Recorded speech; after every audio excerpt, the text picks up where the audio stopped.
ابو قلابہ کے غلام نے بیان کیا اور ان سے ابو قلابہ نے کہ وہ امیر المومنین عمر بن عبدالعزیز رحمہ اللہ خلیفہ کے پیچھے بیٹھے ہوئے تھے۔ مجلس میں قسامت کا ذکر آ گیا۔ لوگوں نے کہا کہ قسامت میں قصاص لازم ہوگا۔ آپ سے پہلے خلفائے راشدین نے بھی اس میں قصاص لیا ہے۔ پھر عمر بن عبدالعزیز رحمہ اللہ ابو قلابہ کی طرف متوجہ ہوئے، وہ پیچھے بیٹھے ہوئے تھے، اور پوچھا، عبداللہ بن زید تمہاری کیا رائے ہے؟ یا یوں کہا کہ ابو قلابہ آپ کی کیا رائے ہے؟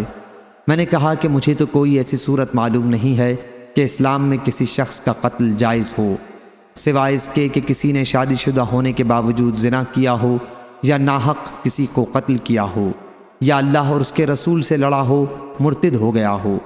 اس پر انبسہ نے کہا کہ ہم سے انس رضی اللہ عنہ نے اس طرح حدیث بیان کی تھی۔ ابو قلابہ بولے کہ مجھ سے بھی انہوں نے یہ حدیث بیان کی تھی۔ بیان کیا کہ کچھ لوگ نبی کریم صلی اللہ علیہ وسلم کی خدمت میں حاضر ہوئے اور اسلام پر بیعت کرنے کے بعد حضرت صلی اللہ علیہ وسلم سے کہا کہ ہمیں اس شہر مدینہ کی آب و ہوا موافق نہیں آئی۔ حضرت صلی اللہ علیہ وسلم نے ان سے فرمایا کہ ہمارے یہ اونٹ چرنے جا رہے ہیں، تم بھی ان کے ساتھ چلے جاؤ اور ان کا دودھ اور پیشاب پیو، کیونکہ ان کے مرض کا یہی علاج تھا۔ چنانچہ وہ لوگ ان اونٹوں کے ساتھ چلے گئے اور ان کا دودھ اور پیشاب پیا، جس سے انہیں صحت حاصل ہو گئی۔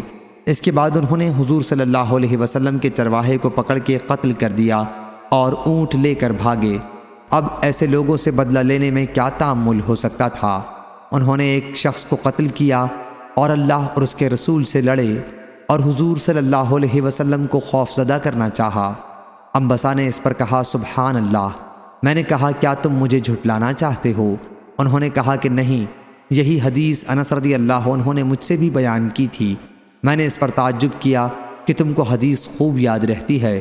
ابو قلابہ نے بیان کیا کہ انبسہ نے کہا، اے شام والو، جب تک تمہارے یہاں ابو قلابہ یا ان جیسے عالم موجود رہیں گے تم ہمیشہ اچھے رہو گے۔ صحیح بخاری حدیث نمبر 4610۔